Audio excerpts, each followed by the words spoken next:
साथियों नमस्कार। गद्य शिक्षण श्रृंखला में आपका स्वागत है। इस श्रृंखला के अंतर्गत आज हम मशहूर कथाकार प्रेमचंद और उनकी कहानी ईदगाह पर चर्चा करेंगे। प्रेमचंद की यह कहानी ईदगाह एनसीईआरटी की कक्षा 11 की ऐच्छिक हिंदी की पाठ्यपुस्तक अंतरा भाग 1 में संकलित है। कहानी से जुड़े महत्वपूर्ण बिंदुओं पर प्रकाश डालने के लिए विषय विशेषज्ञ के रूप में आज हमारे बीच उपस्थित हैं प्रोफेसर ओम प्रकाश सिंह। प्रोफेसर ओम प्रकाश सिंह जवाहरलाल नेहरू विश्वविद्यालय के भारतीय भाषा केंद्र के अध्यक्ष हैं। भाषा साहित्य शिक्षण में इनकी गहरी रुचि है। यह लेखक और रचनाकार भी हैं। उनसे बातचीत कर रहे हैं डॉक्टर वीरपाल सिंह।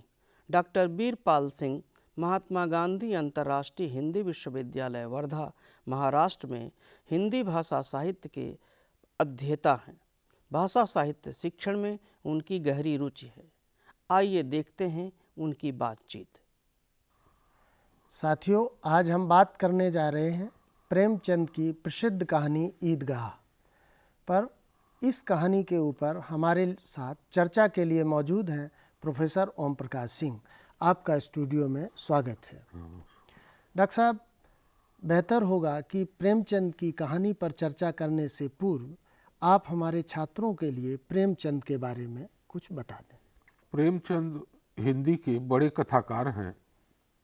उनका जन्म बनारस के आसपास लमही नाम के एक गांव में 1880 में हुआ था।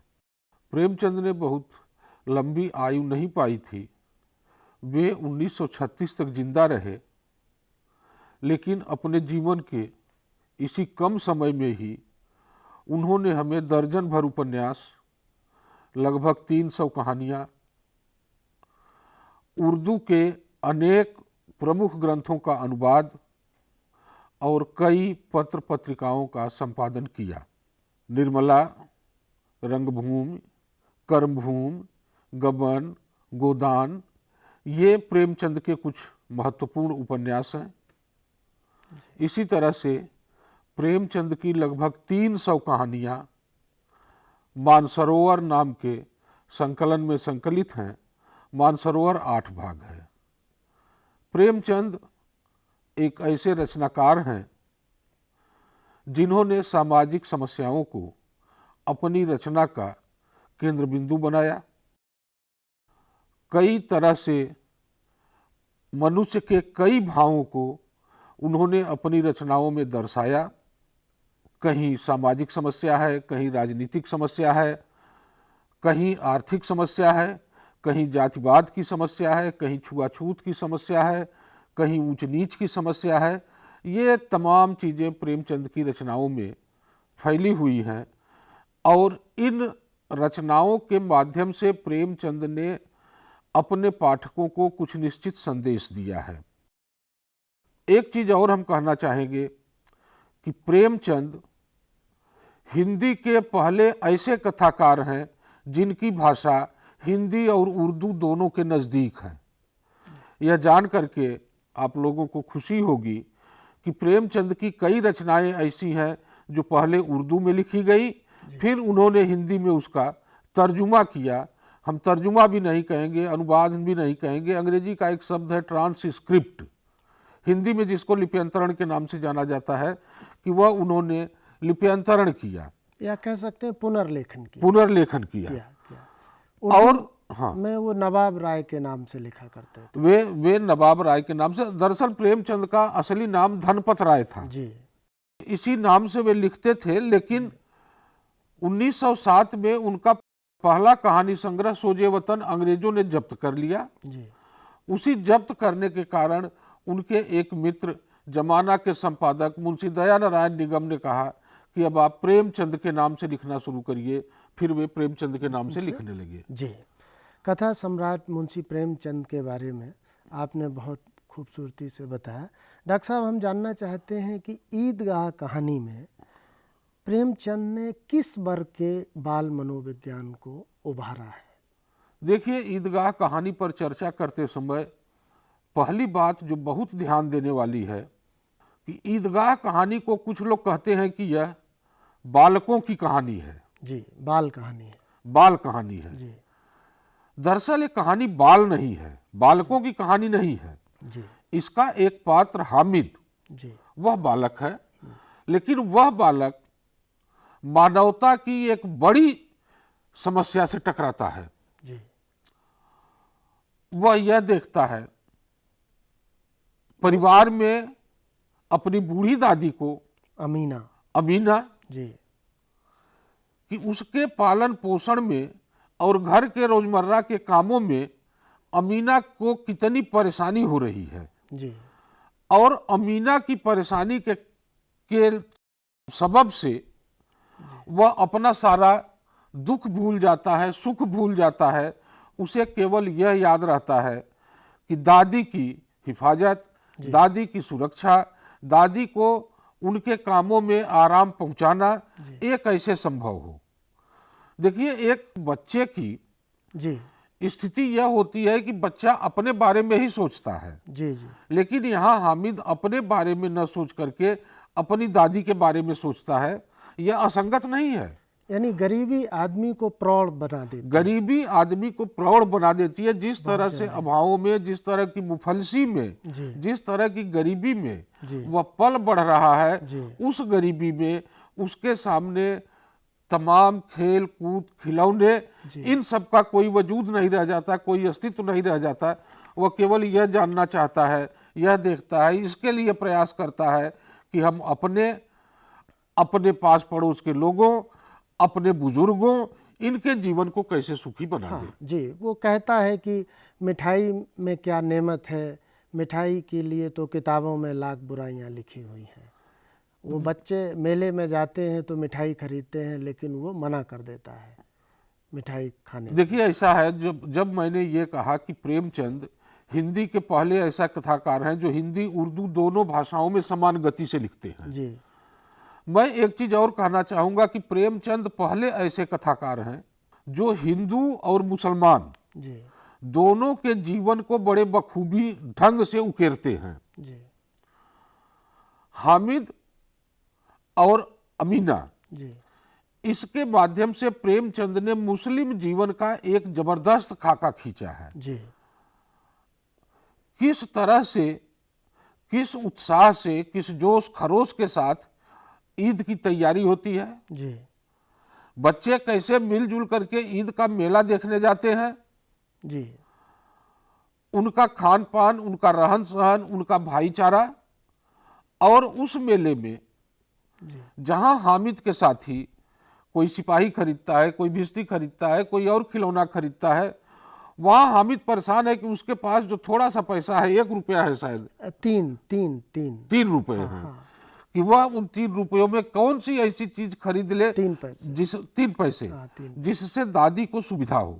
जी और उसे एकाएक ध्यान आता है कि रोटियां बनाते हुए अक्सर दादी का हाथ जल जाता है, और वह मोल भाव करके उन 3 पैसों का वह चिमटा खरीद लेता है। जी यह भी बाल मनोविज्ञान है जिसको प्रेमचंद ने बड़े बखूबी पकड़ा है जी कि किस तरह से बच्चे अपने अपने खिलौने की तारीफ कर रहे हैं। जी भिश्ती है तो वह क्या करेगा, सिपाही है तो वह क्या करेगा। उसी तरह से हामिद भी अपने चिमटे के लिए तर्क गढ़ लेता है। जी डॉक्टर साहब, वो रुस्तम हिंद कहता है चिमटे को रुस्तम हिंद कहता है, और ये कहता है कि ये तो एक ऐसा चिमटा है कि इसके माध्यम से जरा सा अगर हम एक चिमटा मार देंगे तो आपका सिपाही लुढ़क जाएगा, आपका भिश्ती अपना चरस वगैरह जो है उसको फेंक करके कहीं और भाग जाएगा। मतलब वह कहीं भी उसके मन में इंफीरियरिटी कॉम्प्लेक्स, जिसको कि हम कहेंगे कि वह उसके कारण अपने को हीन नहीं समझ रहा है, जी जी बल्कि उसके कारण अपने को और मजबूत समझ रहा है और मजबूत दिखाई दे रहा है। प्रेमचंद ये संदेश देना आज़ादी के पूर्व गरीब भारत के लिए। डॉक्टर साहब, वो ये भी कहता है, जब दादी उसकी कहती है पाँव में चप्पल भी नहीं है और 3 कोस पैदल कैसे जाओगे, तुम जल्दी आना, क्योंकि और तो वो कहता है कि तुम डरना नहीं अम्मा, हम बिल्कुल ना डरना, मैं आ जाऊंगा समय से। देखिए, इस कहानी को एक और तरह से देखना चाहिए। जी हामिद को जितनी चिंता दादी की है, जी अमीना की, जी, उससे अधिक चिंता अमीना को हामिद की है। हामिद की है, बिल्कुल दोनों एक दूसरे का सुख दुख, एक दूसरे के सुख दुख का ख्याल रखते हैं जी और ये चाहते हैं। और एक चीज देखिएगा कि उनके बीच में एक पीढ़ी का अंतराल है। जी हमारी पुरानी पीढ़ी किस तरह से हमें सुरक्षित करना चाहती है, जी समाज में यह भी दिखाई देता है कि हमारी नई पीढ़ी किस तरह से पुरानी पीढ़ी की अवहेलना करती है। जी लेकिन आप प्रेमचंद के यहाँ देखेंगे तो यह अवहेलना नहीं है। जी जितनी पुरानी पीढ़ी प्यार कर रही है, उससे ज्यादा प्यार, उससे ज्यादा मोहब्बत, उससे ज्यादा स्नेह और उससे ज्यादा सुरक्षा देने की भावना नई पीढ़ी में भी है। जी डॉक्टर साहब, 1 साल पहले उसके अब्बा गुजर गए थे हैजे की बीमारी से, और उसके बाद उसकी अम्मी चल बसी। तो वो कहती भी हैं, उसकी दादी, उसकी अम्मा जो अमीना है, कि मेरे सिवा और हामिद का कौन है इस संसार में।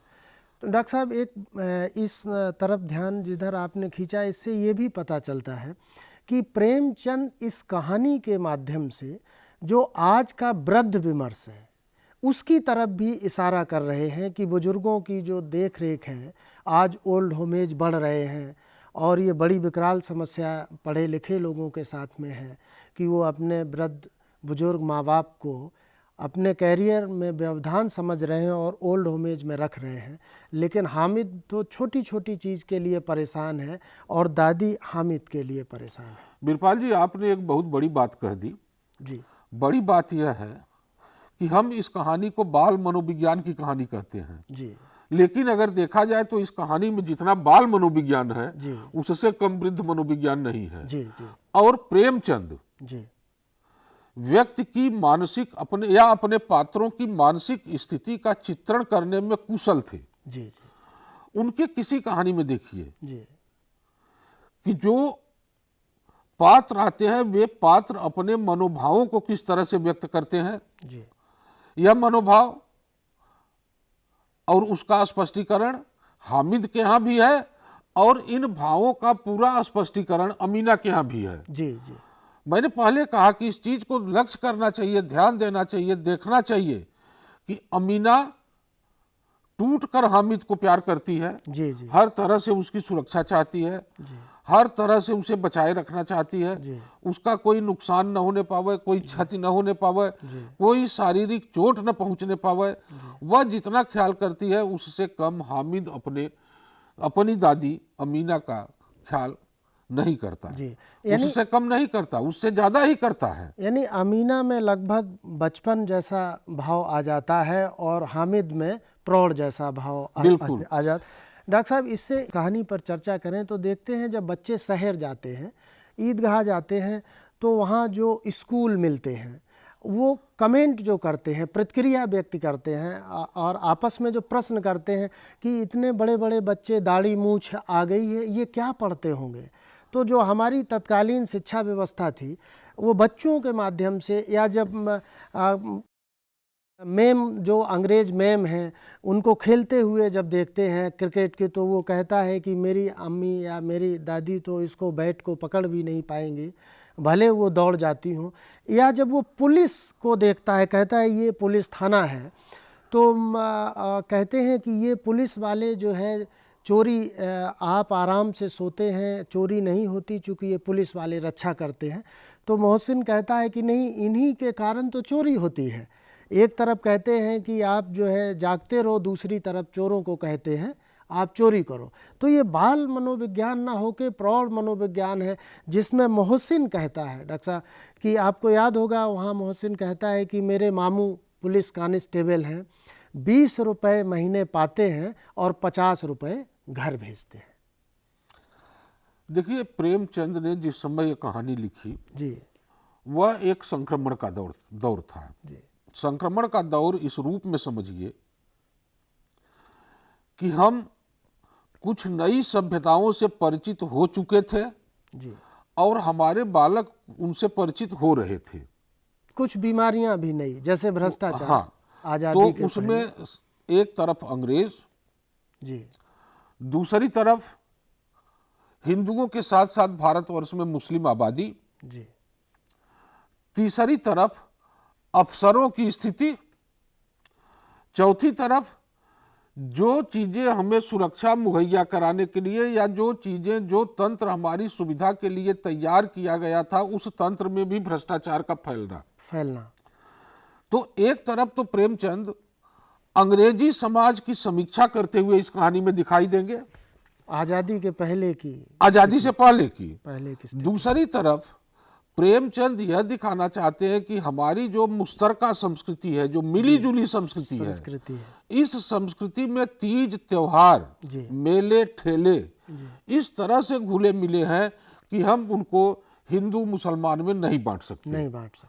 जिस तरह से एक हिंदू को दशहरे या दीपावली कब आएगी इसका इंतजार उसे लंबे समय पहले से रहता है, उसी तरह से हामिद को भी लंबे समय से यह इंतजार है कि ईद कब आएगी। एक साल का त्योहार है यह, एक साल का त्योहार है और साल का एक त्योहार है, जिसमें बच्चे कुछ खाने पीने, खुशियां मनाने, एक दूसरे से गले मिलने, या यह एक ऐसा त्योहार है जिसमें कि गरीब परिवार के लोग कपड़े बनवाते हैं, नए कपड़े बनते हैं, कर्ज लेकर के भी किसी भी तरह से उस त्योहार को उनको हर्षोल्लास के साथ मनाना है। हामिद इन तमाम चीजों को आप देखेंगे कि जो और लोग कर रहे हैं या जिस रूप में त्योहार मना रहे हैं, उस रूप में वह त्योहार न मना करके अपनी स्थिति को बड़ी प्रौढ़ता के साथ वह देखता है और बड़ी प्रौढ़ता के साथ देख करके वह तमाम चीजों से समझौता करते हुए तरजीह अपनी दादी को देता है। यह एक मानवता का संदेश है जिसको प्रेमचंद, या ऐसा मानवीय मूल्य है जिसको प्रेमचंद स्थापित करना चाहते थे। वहां न हिंदू की बात है, न मुसलमान की बात है, न बाल मनोविज्ञान की बात है, न अंग्रेज की बात है। यह जरूर है कि हिंदू समाज, मुस्लिम समाज और अंग्रेज समाज की बड़ी थोड़ी सी झलकी, मुस्लिम समाज की भरपूर झलकी, और उसी के बरक्स हिंदू समाज पर कहीं कहीं टिप्पणी करना।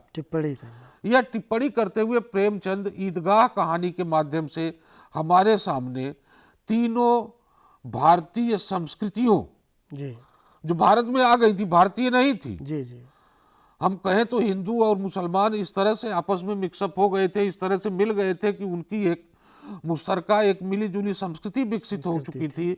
लेकिन अंग्रेज मेमे और अंग्रेज साहब बहादुर अभी भी हिंदुस्तान के लिए एक ऐसा विषय बने हुए थे, अबूझ पहेली बने हुए थे, जिनको लोग पहचान नहीं पाते थे, समझ नहीं पाते थे, और न समझ पाने का कारण उनका रहन सहन, खान पान, पोशाक, एक ऐसा पहरावा या कुछ ऐसे खेल खेलना जो भारतीयों के लिए नितांत अपरिचित थे। स्कर्ट को देखना, लंबी ऊंचे कपड़ों को देखना, ये सब, या मेमो का दौड़ दौड़ करके खेलते रहना, ये एक प्रेमचंद के लिए जितना आश्चर्यजनक था उससे ज्यादा आश्चर्यजनक हामिद के लिए और एक डॉक्टर साहब व्यंग भी वो करते हैं, एक उपहास भी करते हैं जब वो कहते हैं कि दादी इनसे ज्यादा दौड़ जाएगी लेकिन वो बैट नहीं पकड़ पाएगी। तो डॉक्टर साहब इसके कहने का मतलब कि अभी तक इस कहानी को, ईदगाह कहानी को जो आलोचक हैं, साहित्यकार हैं या जो पाठक हैं, वो सिर्फ बाल मनोविज्ञान की दृष्टि से देखते रहे।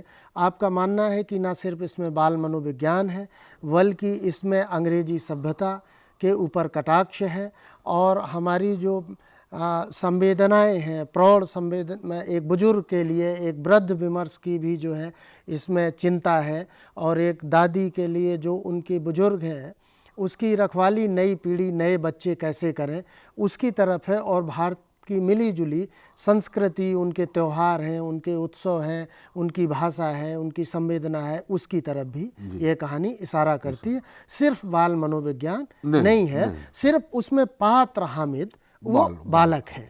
आपका ये कहना है। एक चीज और मैं इसमें जोड़ना चाहूँगा कि हिंदी कथा साहित्य के विकास क्रम में प्रेमचंद एक मील के पत्थर हैं, और अगर कहानी, उपन्यास या किसी कथा में मनोविज्ञान नहीं होगा तो कथा बन ही नहीं सकती।